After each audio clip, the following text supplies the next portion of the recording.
அனைவருக்கும் வணக்கம். நான் உங்கள் ஏஎல்பி ஜோதிடர் சதீஷ் பேசுகிறேன். இப்பொழுது மீனராசி மீன லக்ன அன்பர்களுக்கான 2024ஆம் ஆண்டிற்கான ஜோதிட பலன்.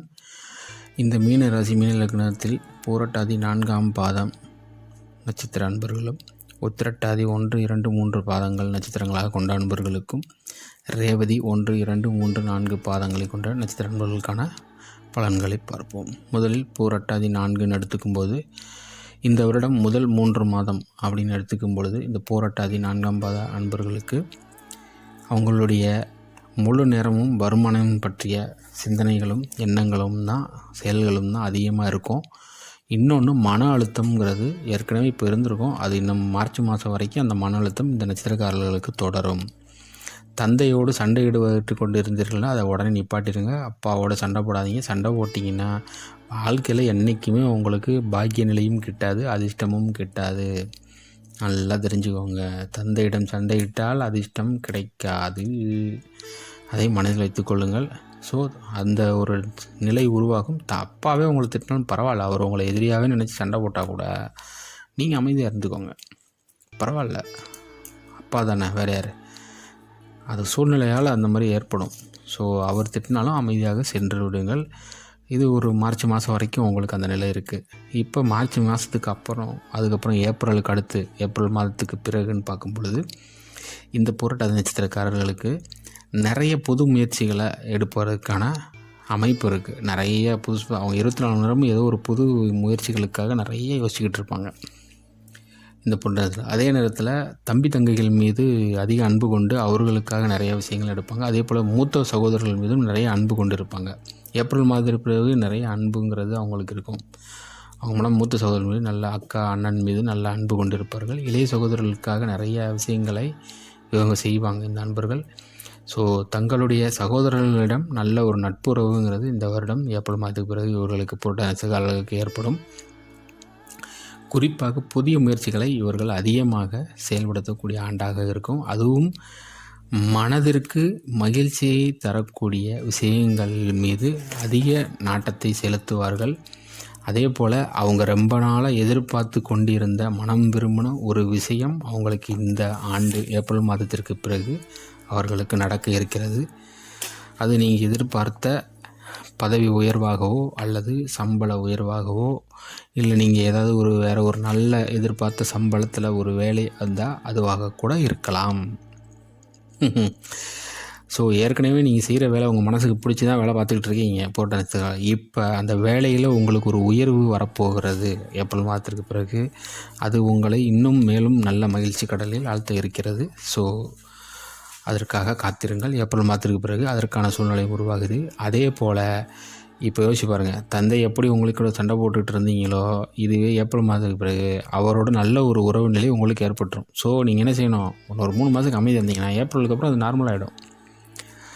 ஸோ அதே போல் உங்கள் மனைவியை இப்போ இந்த நட்சத்திரக்காரர் மனைவியாகவோ இருந்தீங்கன்னா கணவரால் உங்களுக்கு ஒரு நல்ல ஒரு அதிர்ஷ்டம் காத்திருக்கிறது. அதே போல் மனைவியாக இருந்தீங்கன்னா கணவரால் உங்களுக்கு ஒரு அதிர்ஷ்டமும், கணவராக இருந்தால் மனைவியாலும் உங்களுக்கு ஒரு பாக்கியமும் அதிர்ஷ்டமும் உண்டு. அதே போல் உங்கள் இஷ்ட தெய்வ வழிபாடை நல்லா மேற்கொள்ளுங்கள். அது ஏப்ரல் மாதத்துக்கு பிறகு மேற்கொள்கிறது உங்களுக்கு நல்ல ஒரு அனுகூலத்தை கொடுக்கும். குலதெய்வத்தையும் ஏப்ரல் மாதத்துக்கு அப்புறம் வழிபட்டிங்கன்னா உங்களுக்கு கன்ஃபார்மாக நீங்கள் எதிர்பார்த்த ஒரு உயர்வுங்கிறது உங்களுக்கு கன்ஃபார்மாக இந்த நட்சத்திரக்காரர்களுக்கு உண்டு. அடுத்து உத்திரட்டாதி நட்சத்திரக்காரன் எடுத்துக்கிட்டோம்னா, இந்த நட்சத்திரக்காரர்களுக்கு வரக்கூடிய ஆண்டு 24ஆம் ஆண்டு 2024 பார்த்திங்கன்னா விரயம் தான். அவங்க யோசிக்கிறது எல்லாமே விரயமாக தான் இருக்கும். ஏன்டா அப்படி சொல்கிறீங்கன்னா அப்படி தான் இருக்குது. ஸோ விரயத்தை தான் அவங்க அதிகமாக இந்த காலத்தில் பண்ணக்கூடிய, அவங்க எதை யோசித்தாலும் அது அவங்கள கொண்டு போய் செலவு பண்ணக்கூடிய அமைப்பில் தான் போய் விடக்கூடிய தன்மை இருக்குது. இன்னும் வேறு மாதிரி சொல்லணும் அப்படின்னா, இவங்க வெளிநாட்டிற்காக முயற்சி பண்ணக்கூடிய தன்மை இந்த நட்சத்திரக்காரர்களுக்கு அமைப்பு இருக்குது. ஸோ வெளிநாட்டுக்கு போகணுங்கிற எண்ணமும் அதிகமாக ஏற்படும். அதுக்கான வாய்ப்புகளும் இருக்குது.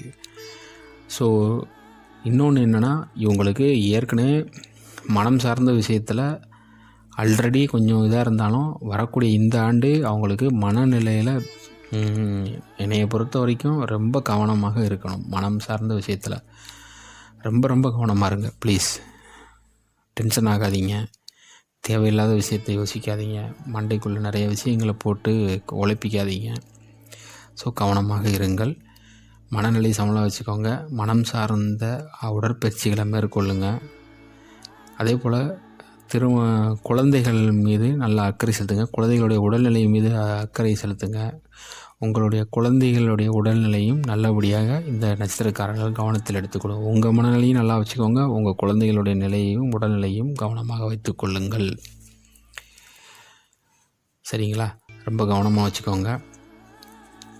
அதே நேரத்தில் தந்தையின் மூலமாக உங்களுக்கு ஒரு அற்புதமான நிலைங்கிறது இந்த ஆண்டு உங்களுக்கு இருக்குது. தந்தை உங்களுக்கு ஒரு நல்ல ஒரு உதவிகள், அவர் தான் உங்களுக்கு நல்ல ஒரு சுகத்தான, உங்களுக்கு தேவையான ஒரு ஆரோக்கிய நிலையை அவர் மூலிமா தான் நீங்கள் இந்த ஆண்டு அடைய போகிறீங்க. ஸோ தந்தை இருந்தார்னா தந்தையின் மூலமாக உங்களுக்கு நிச்சயமாக ஒரு நல்ல ஒரு பாக்கியங்கிறது இந்த வருடம் இருக்குது. ஸோ உங்கள் தாய் தந்தையர் உங்களுக்கு நல்ல ஒரு உதவிகளை இந்த ஆண்டு உங்களுக்கு செய்வார்கள். தாய் தந்தையரையும் நல்லா பார்த்து கொள்ளுங்கள். வயதானவர்களாக இருந்தால் நல்லா பார்த்துக்கொள்ளுங்கள். குறிப்பாக இந்த உத்திரட்டாதி அன்பர்கள் வாசகம் கோயிலில் யாசகம் கேட்கக்கூடியவர்கள், வயதானவர்களுக்கு உணவு தானங்கள், நீர் தானம் கொடுத்து உதவுங்கள். செருப்பு வாங்கி கொடுக்கலாம். துப்புரவு பணியாளர்களுக்கு ஆடை அணிகள் வாங்கி கொடுக்கலாம். உணவு தானம் பண்ணலாம். அதே போல் தெய்வ குழந்தைகளுக்கு உணவு தானங்கள் வழங்குங்கள். இயலாதவர்களுக்கு உதவி செய்யுங்கள். துப்புரவு தொழிலாளர்களுக்கு செருப்பு வாங்கி கொடுங்க. செருப்பு தானம் பண்ணுவது மிக நல்ல பலனை உங்களுக்கு தரும்.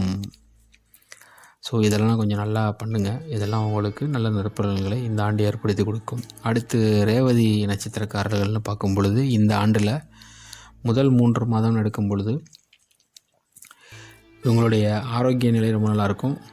வீட்டை பற்றி பார்க்கும்போது நல்ல ஒரு உயர்வான நிலை தான். சுகம்னு எடுத்துக்கிட்டோம்னா இவங்களுடைய ஆரோக்கிய நிலை ரொம்ப நல்லா அற்புதமாகவே இருக்கிறது.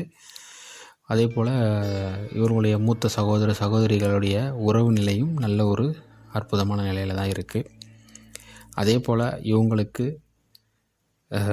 கணவனாக இருந்தால் மனைவிக்கோ, மனைவியாக இருந்தால் உங்களுக்குள்ளே இப்போ ஆல்ரெடி மிகப்பெரிய ஒரு சண்டை சச்சரவுகள் போய்கிட்டு இருக்கக்கூடிய காலம்ன்றது தெரியுது. ஸோ நீங்கள் பெருசாக எடுத்துக்காமல் உங்கள் சொந்தக்காரங்களாக திருமணமாகாதவர்கள் உறவினர்களோட சண்டையிடக்கூடிய தன்மையை காட்டுது. ஸோ கணவன் மனைவியாக இருந்து திருமணமானவர்கள்லாம் உங்கள் கணவன் மனைவிக்குள்ளே சண்டை சச்சரவுகள் யார் மேலே தப்பு இருந்தாலும் பரவாயில்ல, இந்த நட்சத்திரக்காரர்களாக இருந்தீங்கன்னா ப்ளீஸ் அமைதியாக போயிடுங்க. உங்களுடைய நிலை அப்படி இருக்குது. ஸோ நீங்கள் தவறு பண்ணியிருந்தால் இறங்கி போய் மன்னிப்பு கேட்டுருங்க. அவங்க சைடு தப்பு இருந்தால் நீங்கள் கண்டுக்காதீங்க, பரவாயில்ல, அமைதியாக இருந்துக்குவாங்க, மன்னிச்சிருங்க, சண்டையிட வேண்டாம். அதே போல் விரயம்னு பார்த்தோம்னா தம்பி தங்கைகளுக்காக நிறையா நீங்கள் ஆல்ரெடி செலவு பண்ணிக்கிட்டு இருப்பீங்க. அதுவும் உங்களுக்கு மார்ச் மாதம் வரைக்கும் அந்த நிலை தான் தொடருது. ஸோ நிறைய பயணங்களும் நீங்கள் பண்ணக்கூடிய தன்மையும் காட்டுது. நிறையா முயற்சி செஞ்சு வெளியூர் போகணுன்ற நிறைய சுற்றக்கூடிய தன்மைகளையும் காட்டுது. அதே போல் ஏப்ரல் மாதத்திற்கு பிறகுன்னு பார்க்கும் பொழுது இந்த ரேவதி நட்சத்திரக்காரர்களுக்கு நிறைய, அதாவது வீடு வாங்கணும், வீடு கட்டணும், வண்டி வாங்கிறது, இந்த மாதிரி விஷயங்களுக்காக சுப விரயம் பண்ணக்கூடிய தன்மையை இது காட்டுது. ஸோ நீங்கள் எனக்கு தெரிஞ்சு வீடு வாங்கிறதுக்காக இல்லை ஒரு புதுசாக கார் வாங்கணும், 2 வீலர் வாங்கணும், சொத்து ஒரு நிலம் வாங்கணும், இந்த மாதிரிலாம் உங்களுக்கு ஆல்ரெடி இருக்கும். ஸோ அந்த முயற்சி செஞ்சு நீங்கள் ஏற்கனவே மார்ச் வரைக்கும் ஒரு முயற்சி எடுக்கிறீங்க. எனக்கு தெரிஞ்சு அது இடம் சொத்து வாங்கிறதுக்கான முயற்சிகளை தான் அப்போ நீங்கள் அலைஞ்சி திரிஞ்சு ரெடி பண்ணுவீங்க. ஏப்ரலுக்கு அப்புறம் அது நீங்கள் எடுத்த அந்த முயற்சிக்கு இப்போ ஏப்ரலுக்கு அப்புறம் அது ஒரு சுப விரயமாக நீங்கள் பண்ணிக்கொள்ளுங்கள். வீடு வாங்குறதாகவோ வண்டி வாங்குறதாகவோ இருந்தீங்கன்னா அதை சுப விரயமாக பண்ணிக்கோங்க. அதே போல் ஆரோக்கியத்திலையும் கவனத்தை செலுத்தி கொள்ளுங்கள், அதுவும் முக்கியம். ஏன்னா நிறைய அலைச்சல்களால் உங்களுக்கு ஆரோக்கிய குறைபாடுக்கான வாய்ப்புகள் இருக்குது. ஸோ பயணங்கள் அதிகமாக பண்ணக்கூடிய நபர்களாக இருந்தீங்கன்னா கொஞ்சம் ஆரோக்கியத்தை கவனத்தில் கொள்ளுங்கள் ரேவதி நட்சத்திரக்காரர்கள். இன்னொன்று முக்கியமான விஷயம், மறைமுகமான ஒரு தீராத பிரச்சனைகளும் உங்களுக்கு ஏற்படுவதற்கான வாய்ப்புகள் உள்ளது. ஸோ ரொம்ப ரொம்ப கவனமாக இந்த ரேவதி நட்சத்திரக்காரர்கள் இருங்கள். உங்களை சுற்றி என்ன நடக்குதுன்னு கவனிங்க. அதே போல் உங்களுடைய உடல் சார்ந்த விஷயங்கள்லையும் ஒரு கவனத்தை காட்டிக்கொள்ளுங்கள். பிறப்பு உறுப்புகள் சார்ந்த இடங்களில் கொஞ்சம் நல்லா தூய்மையாக வச்சுக்கோங்க. அது சார்ந்த உபாதைகள் இல்லாமல் பார்த்துக்கொள்ளுங்கள். அவ்வளோதான். ஸோ சுகத்தில் தான் உங்களுக்கு மெயினாக கான்சன்ட்ரேட். ஏப்ரல் மாதத்துக்கு பிறகும் ஆரோக்கியத்தின் மீது அதிக அக்கறை காட்டுங்கள். அவ்வளோதான். இதுதான் உங்களுக்கு மெயினான ரெமிடியாக இந்த வருடம். ஸோ பூரட்டாதி நட்சத்திரக்காரர்கள்னு எடுத்துக்கிட்டோம்னா குபேரனை வழிபடுங்கள். நல்ல ஒரு நற்பலன்கள் கிடைக்கும்.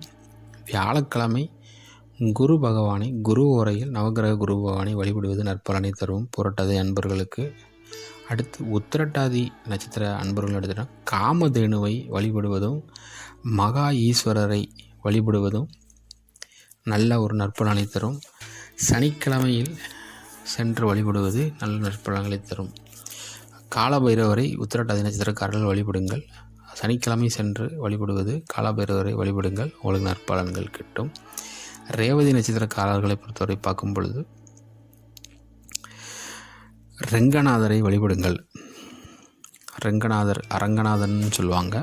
நம்ம திருச்சி ஸ்ரீரங்க ரங்கநாதர் இருக்காருங்கள, அந்த ரெங்கநாதர் தான். ஸோ உங்கள் ஊர்களில் எங்கேயாவது ரெங்கநாதர் அரங்கநாதர்னு சொல்லி கோயில் இருந்துச்சுன்னா அங்கே சென்று அந்த அரங்கநாதனை வழிபட்டு நற்பலன்களை பெறுங்கள். சனிக்கிழமை சென்று வழிபடுங்கள். உங்களுக்கு நற்பலன்கள் கிட்டும். அதே போல் புதன்கிழமை புதன் உரையில் சென்று புதன் பகவானை வழிபடுவதும் உங்களுக்கு நல்ல நற்பலன்களை தரும். ஸோ இந்த 3 நட்சத்திரக்காரர்களும் அவர்களுக்குரிய அந்த தெய்வங்களை அந்த ஆலயங்களுக்கு சென்று வழிபட்டு வளம் பெறுங்கள். அடுத்து குறிப்பாக இந்த மீனராசி மீன லக்னக்காரர்கள் ஒரு விஷயத்தை கவனத்தில் எடுத்துக்கோங்க. புது முயற்சிகளை முடிந்தவரை செய்யாமல் இருங்கள். அவ்வளோதான் நான் சொல்லுவேன். ஸோ இந்த வருடம் தவிர்ப்பது நல்லது. புது முயற்சிகள் எதுவும் வேண்டாம். ஸோ நீங்கள் மனசில் அதுவும் பால் சார்ந்த உணவுகளை பசு நெய், பசு மாட்டு பால், தயிர், பாலால் செய்யப்பட்ட உணவுகள், பால் சாதம், தயிர் சாதம், பாலினால் செய்யப்பட்ட இனிப்புகள், பால்கோவா, அதுலேயே நிறைய வெரைட்டி இருக்குது. அதில் சில்வரோட ஒட்டின மணிக்கெலாம் இருக்கிற பால்கோவா மிட்டாய், பால் சம்மந்தப்பட்ட இனிப்பு பலகாரங்கள்லாம் இருக்குது. பாலோடு இருக்கிற எல்லாத்தையும் தவிர்த்துருங்க. சில்வரையும் தவிர்த்துருங்க. அதாவது வெள்ளி, சில்வர் பேப்பர் ஒட்டின மணிக்கு ஸ்வீட்லாம் இருக்குது, பால் ஸ்வீட்டில், அதெல்லாம் தவிர்த்துருங்க. சில்வர் அணிஞ்சிட்டு இருந்தீங்கன்னா அதையும் தவிர்த்துப்பது நல்லது. நீல கலர் கூடுமான வரை ரொம்ப டார்க்கான நீளங்கள்லாம் போடாமல் எப்போயாவது போட்டுக்கோங்க. ரெகுலராக போடாமல் அதையும் கொஞ்சம் குறைச்சிக்கோங்க. முழுமையாக தவிர்க்க வேண்டியது மில்கி ஒயிட் உடைகளை முழுமையாக தவிர்த்து விடுங்கள். மில்கி ஒயிட் முழுமையாக தவிர்த்துருங்க. வெள்ளை கலரையும் முடிந்த வரைக்கும் தவிர்த்துருங்க. வேண்டாம், வெள்ளை கலரே வேண்டாம். வெள்ளையும் மில்கி ஒயிட்டும் வேண்டாம். வெள்ளை சார்ந்த ஆடைகளை அணியவே அணியாதீங்க ப்ளீஸ். தயவுசெய்து அணிய வேண்டாம். மற்ற இதெல்லாம் நீங்கள் அணிஞ்சிக்கோங்க. நீல கலரில் லைட் ப்ளூ இந்த மாதிரி இதெல்லாம் கொஞ்சம் போட்டுக்கோங்க. முடிந்த வரைக்கும் அதை குறைச்சி போட்டுக்கோங்க. ரொம்ப ப்ளூவாக போடாமல் கொஞ்சம் குறைவாக பயன்படுத்தி கொள்ளுங்கள். அவ்வளோதான். மற்றபடி உணவுகளில் பால் வகை சார்ந்த உணவுகளை முழுமையாக தவிர்த்து விடுங்கள் தயவு செய்து. வெள்ளை பால் குடிக்கிறது, வெறும் பால்லாம் குடிக்காதீங்க, அதெல்லாம் தவிர்த்துடுங்க தயவு செய்து. அவ்வளோதான். ஸோ இந்த 3 புரட்டாதி, உத்திரட்டாதி, ரேவதி நட்சத்திரக்காரர்களுக்கான தெய்வ காயத்ரி மந்திரங்கள், தனித்தனி நட்சத்திரங்களுக்கான தெய்வ காயத்ரி மந்திரங்கள் நமது இந்த யூடியூப் சேனல்லையே தனித்தனி வீடியோவாக இருக்குது. ஸோ உங்களுடைய நட்சத்திரத்திற்கான அந்த தெய்வ காயத்ரி மந்திரங்களை தெரிந்து அறிந்து அதை தினமும் உபாசித்து நற்பலன்களை பெறுங்கள். இதுபோல் உங்களுடைய தனிப்பட்ட ஜாதகத்திற்கு முழுமையான நற்பலன்களை தெரிஞ்சுக்கணும்னு ஆசைப்பட்டீங்கன்னா இந்த வீடியோவில் இருக்கக்கூடிய தொலைபேசி எண்ணை தொடர்பு கொண்டு உங்களுக்கான அப்பாயின்மெண்ட்டை வாங்கி நற்பலன்களை பெற்றுக்கொள்ளுங்கள். அனைவருக்கும் நன்றி. மீண்டும் இன்னொரு காலையில் சந்திப்போம். அனைவரும் வாழ்க வளமுடன், சுகமே சூழ்க. நன்றி.